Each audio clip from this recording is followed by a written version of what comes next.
DC and Marvel have both produced some fascinating villains. However, in this video, we will examine which franchise has the better villains by comparing similar villains. They would be rated based on their powers, stories, memorable moments, and even their coolness. Can you guess which villains will be on the list? Which franchise comes out on top, DC or Marvel? We begin with our first pair, a pair of ladies at number 10, Amanda Waller versus Thunderbolt Ross.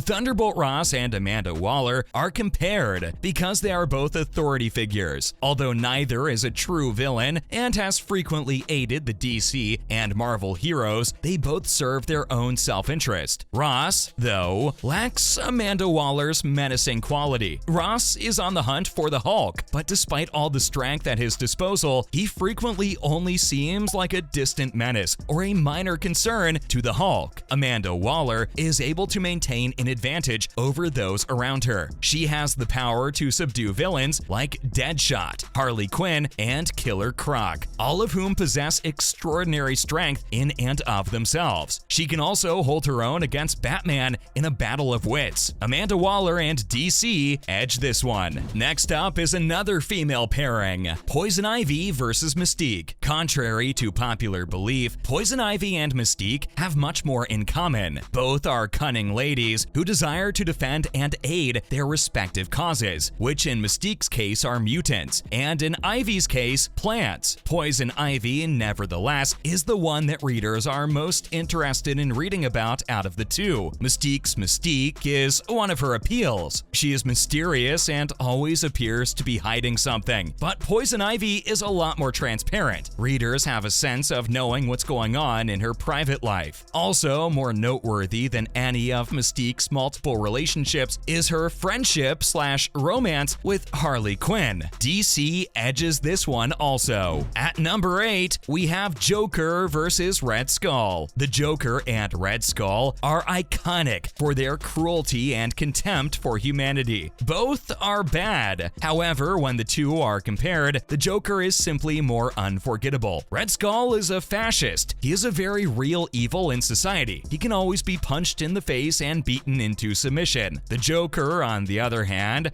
is a strange character. He is not frightening because he represents genuine bigotry and hatred. He's frightening because he represents chaos. The Joker is a fluid but ever-present evil. He can represent any heinous aspect of society one moment and then switch. Because the Joker represents absurd chaos, writers can do whatever they want with him. The Joker and DC edge this one. The next comparison is between Vandal Savage and Loki, two of the most cunning characters in the DC and Marvel universes, both of whom appear to be invincible, use their cunning and intelligence to play games, and spin webs of intrigue around their enemies. Although both personalities are intriguing, this round belongs to Loki without a doubt. Although Vandal Savage poses a severe threat, he is not particularly exciting. Simply put, Loki is a much more interesting character to watch. Marvel takes this round. Coming to number 6, we are pitting Sinestro against Magneto. Both bad guys have lofty motivations and commit heinous crimes in the name of what they hold to be right. They are also enormously strong, but Sinestro is unquestionably more so. However, Magneto has a significant advantage over Sinestro. This is because everything he does ultimately serves the interest of mutant kind. Although he may commit crimes, his actions are motivated by heart and pathos. Sinestro is much colder, making him more nefarious but also less interesting. Although they are both excellent villains, one is just pure evil, and the other is a guy trying to make the world better. Marvel also wins this round. Number 5 pits Brainiac against Ultron.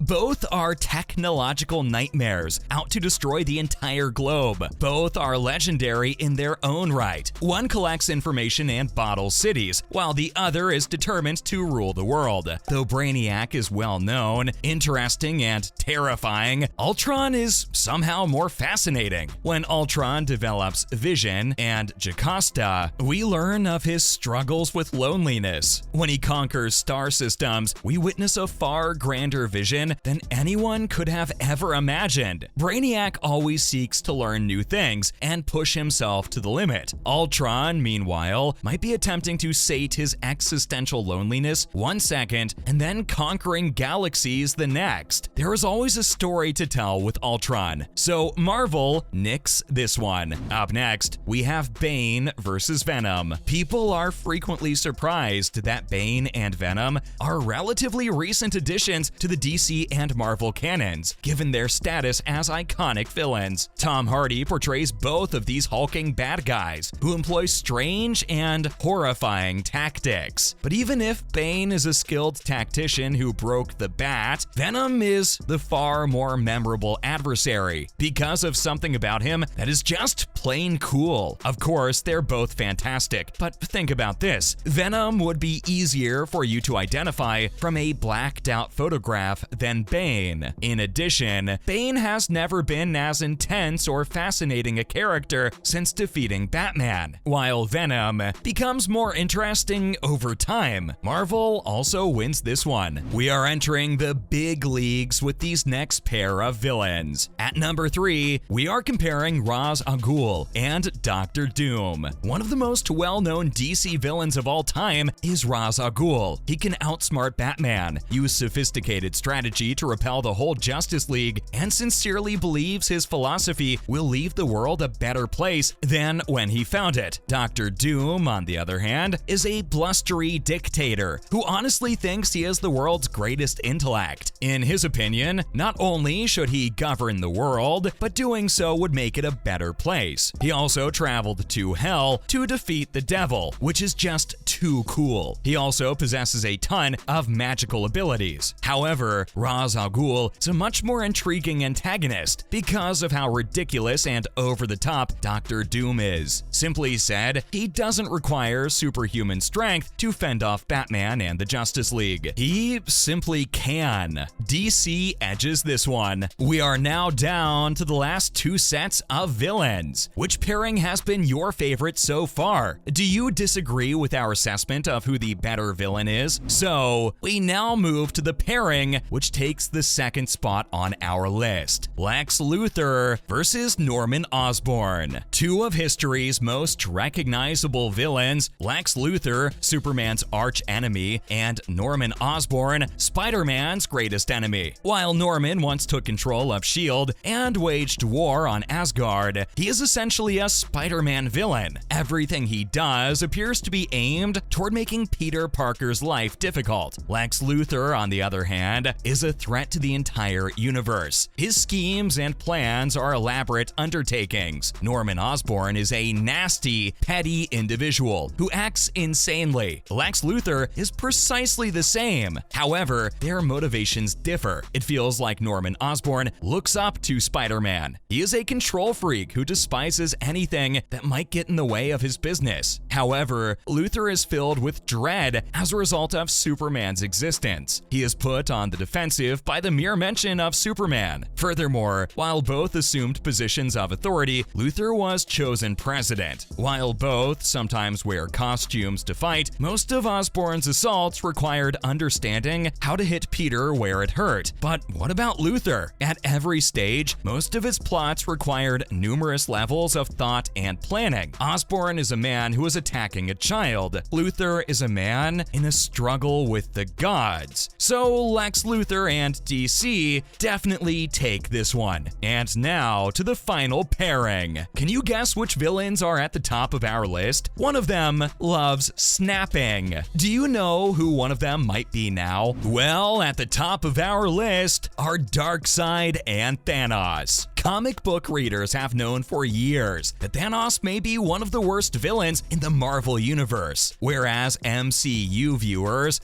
are only now beginning to understand why they should dread the Mad Titan. However, the issue is that Darkseid is worse in every regard. Thanos is a cosmic threat, whereas Darkseid is a god of evil. His abilities are beyond what the human race can comprehend. Thanos does have his Infinity Gauntlet, but Darkseid is after the anti-life equation. Additionally, even while the MCU Thanos may have a noble objective, the comic version of the villain destroyed half of the cosmos so that Death would notice him. However, Thanos feels like a good guy in contrast to Darkseid, so DC just about nixed this one. You have now come to the end of this video. What do you think of this list? Of all the 20 bad guys on this list, which one is your favorite? Also, which of them do you think the screenwriters could have done better with? Please leave your answers in the comment section.